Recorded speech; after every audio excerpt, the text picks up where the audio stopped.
अस्सलामुअलैकुम। कुरान मजीद की तिलावत उर्दू तर्जमे के साथ एक नई सूरत लेकर हाजिर हूँ।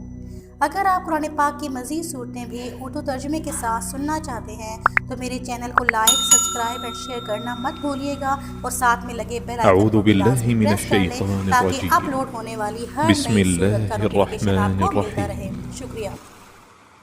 عبس وتولى أن جاءه الأعمى وما يدريك لعله يزكى أو يذكر فتنفعه الذكرى أما من استغنى فأنت له تصدى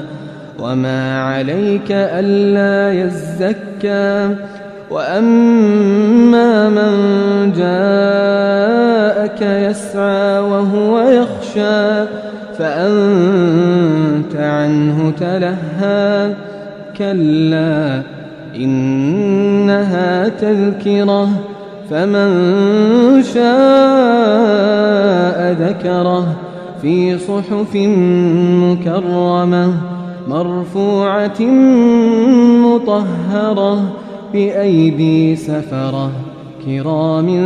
بررة قتل الإنسان ما أكفره من أي شيء خلقه من نطفة خلقه فقدره ثم السبيل يسره ثم أماته فأقبره ثم إذا شاء أنشره كلا لما يقض ما أمره فلينظر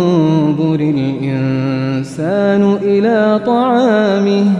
أنا صببنا الماء صبا ثم شققنا الأرض شقا فأنبتنا فيها حبا وعنبا وقضبا وزيتونا ونخلا وحدائق غلبا وفاكهة وأبا متاعا لكم ولأنعامكم فإذا جاءت الصاخة يوم يفر المرء من أخيه وأمه وأبيه وصاحبته وبنيه لكل امرئ منهم يومئذ شأن يغنيه وجوه يومئذ مسفرة ضاحكة مستبشرة ووجوه يومئذ عليها غبرة ترهقها قترة أولئك هم الكفرة الفجرة.